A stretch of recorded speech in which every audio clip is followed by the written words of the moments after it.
কি হয়েছে? এত আনন্দ কিসের? হ্যাঁ, এত আনন্দ কিসের? থাক, এসি চলছে, আমি ঠিক মতো চালিয়ে দিয়েছি, তোমায় আর পাকামি করতে হবে না। আবার ওর গায়ের উপর বসেছ। কি হচ্ছে এটা? কি এটা অ্যানি? রুডো, আমাকে ঘুমাতে দাও শান্তিতে। ওরম করে না, ওরম করে না। বরফি বেচারা অ্যানির চক্করে, জ্বালাতনের চক্করে নিচে নেমে শুয়ে পড়েছে। ও বলছে আমি উপরেও উঠবই না। কি করেছো? আবার কি টিপে দিয়েছো? কি টিপে দিয়েছো? দেখি দেখি দেখি। বসে বসে কি সমস্ত পাকামি করছে। ঘুমাবে না? এই যে 12:30 বেজে গেছে, কখন ঘুমাবে? হ্যাঁ, কি টিপছো? দেখি দেখি দেখি দেখি, হাতে দাও, হাতে দাও। হ্যাঁ, কি টিপে দিয়েছো দেখি?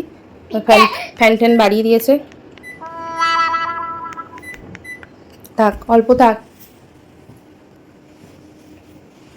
আবার আসছে পাকামি করতে। দেখছো, ওর গায়ের উপর দিয়েই ও যাবে আর আসবে, ওর আর যাওয়া আসার জায়গা নেই। এসিটা খারাপ হয়ে যাবে, এই করে এসিটা যাবে। ছেড়ে দাও, দাও রিমোটটা, দাও রিমোটটা, দাও দাও। আর টেপে না, দাও, আমায় দিয়ে দাও। হ্যাঁ থাক, হয়েছে, হ্যাঁ হয়েছে। দুষ্টুমি খালি, খালি দুষ্টুমি না, খালি দুষ্টুমি। হুম।